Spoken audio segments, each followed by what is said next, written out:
It's Jane from Thread My Bobbin. First of all, welcome to new subscribers. It's great to have you here, and it'd be great if you could say hello in the comments and tell us where you're from. I've got to catch up today on what I've been working on the last week, just a couple of projects, and then also I'll tell you about some things I've got coming up. So the main thing I've worked on, I wanted to get the border onto Tumbling Blocks, and I did. It took me a couple of goes. I had a bit of unpicking. It's very stretchy with all the biases, and I don't think I really took enough care with it the first time, so I had to do a bit of unpicking and remeasuring and get it straight. But I'm happy with how it's turned out. I decided to put the brown, so I've got the 2.5 inch brown going around the center panel, then this pattern, and then another repeat of the 2.5 inch brown. So here's,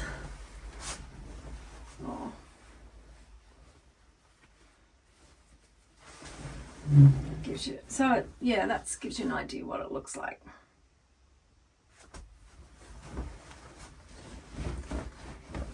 So I'm on track with that because I want to get it finished to take down to my son before Christmas. Next step with that is to get it sandwiched and quilted. Now, with that, I've got a few leftovers, and I had a few big pieces. And what I've decided to do is make pillowcases out of these. These are lovely indigenous fabrics that I used in the tumbling blocks. I just used the 4 fabrics. That's the other print. And there's just enough width left in those in big pieces that I could make 2 pillowcases. So they will be pillowcases. And then what I'm trying to do in Karen Brown's Just Get It Done video, she talks about making an after quilt. And so for me, what I'm trying to do, I don't want to make an after quilt, but maybe an after project to try and use up as much of the scraps after each quilt before I cut into my scrap bins. So I have this bundle left to use and still a fair bit of brown. So yeah, pillowcases and something scrappy is next with that lot. Then I was able to work on blockheads again.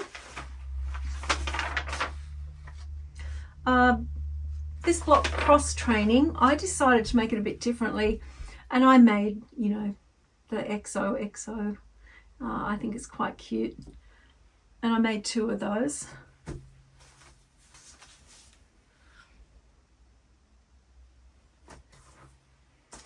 So that's 2 more blockheads done, and then I made yesterday's block for blockheads, which is Lucky Charms.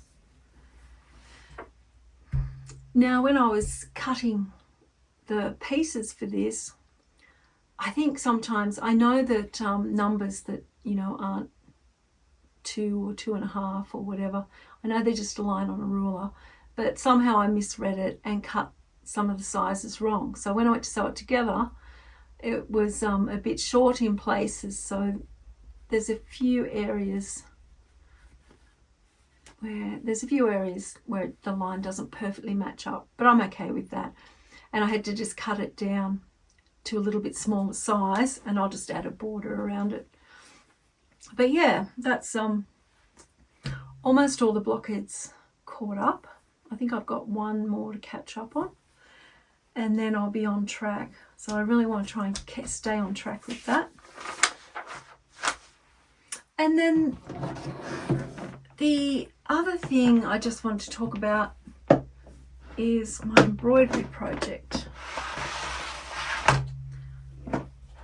So when we travel, when we go away, I always like to take some embroidery with me because it's small, it's easy to put down and pick up, doesn't take up much room in the car. We've got a couple of trips coming up.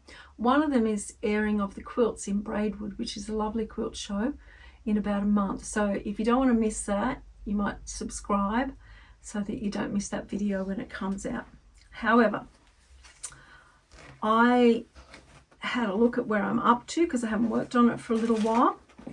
If you haven't seen this, this is a quilt that has embroidery and applique. that I've been working on. So I'll take this with me. So I've got almost all of the petals embroidered, and I've done that with blue. I've got 2 there still to finish, and I've got all these ones done.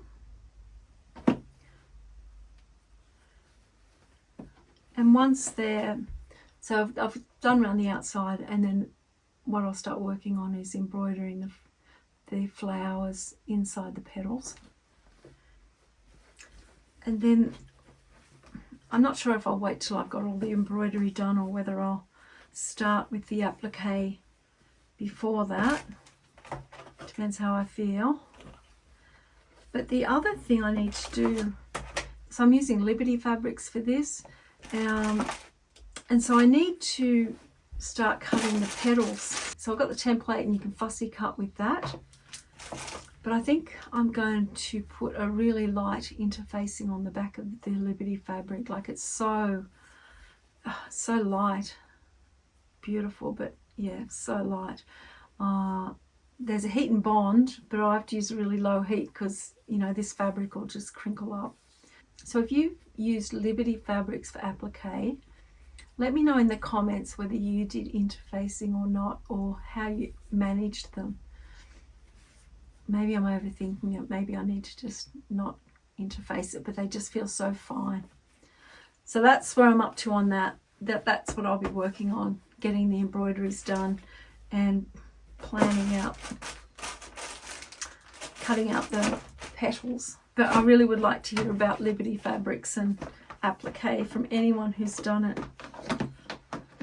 I've got my curtain behind me here just because I need to make it bigger.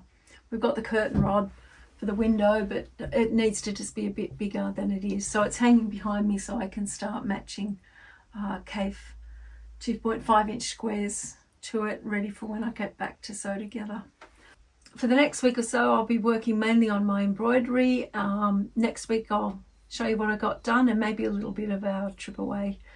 So I'll see you then.